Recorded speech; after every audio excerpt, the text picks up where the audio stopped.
If you want to learn how to make a super easy chocolate shard cake topper, watch this video to see just how you can do this with one ingredient. For stress-free cake tutorials and advice, be sure to click subscribe and hit that bell to be notified whenever I post new videos. Also, if you want to see some behind-the-scenes tips I don't share anywhere else, be sure to follow me on Instagram at justbecause. So to make an easy chocolate topper, all you need is some candy melts and your choice of color. I'm using the Wilton brand here.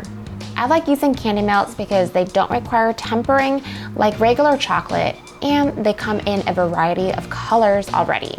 Add your chocolate to a microwave-safe bowl, then microwave it at 10-second intervals, mixing in between until everything is melted.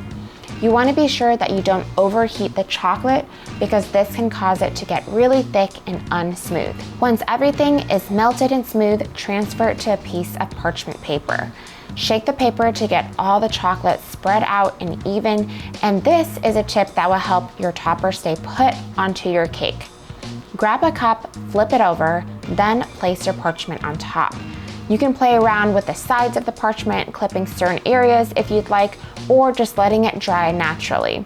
I like to speed this process by placing it into the fridge so it hardens quickly.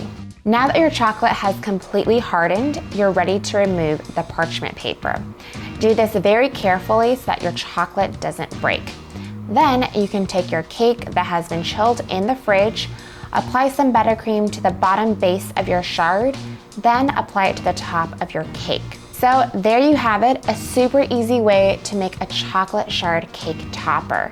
Let me know in the comments below if you enjoyed this tutorial and if you try this out. If you liked this video, click like, hit subscribe, and for more tutorials, check out the links listed below.